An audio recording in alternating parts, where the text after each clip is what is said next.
ہمیں طویل نے بیان کیا اور ان سے انس رضی اللہ عنہ نے کہ ان کے چچا انس بن نضر بدر کی لڑائی میں شریک نہ ہو سکے تھے۔ پھر انہوں نے کہا کہ میں نبی کریم صلی اللہ علیہ وسلم کے ساتھ پہلی ہی لڑائی میں غیر حاضر رہا۔ اگر حضور صلی اللہ علیہ وسلم کے ساتھ اللہ تعالیٰ نے مجھے کسی اور لڑائی میں شرکت کا موقع دیا تو اللہ دیکھے گا کہ میں کتنی بے جگری سے لڑتا ہوں۔ پھر غزوہ احد کے موقع پر جب مسلمانوں کی جماعت میں افراتفری پیدا ہوئی تو انہوں نے کہا، اے اللہ، مسلمانوں نے آج جو کچھ کیا میں تیرے حضور میں اس کے لیے معذرت خواہ ہوں، اور مشرکین نے جو کچھ کیا میں تیرے حضور میں اس سے اپنی بیزاری ظاہر کرتا ہوں۔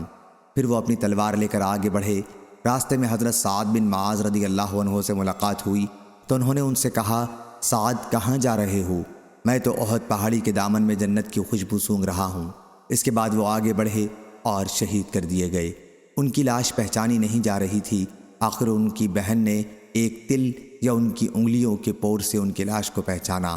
ان کو 80 پر کئی زخم بھالے اور تلوار اور تیروں کے لگے تھے۔ صحیح بخاری حدیث نمبر 4048۔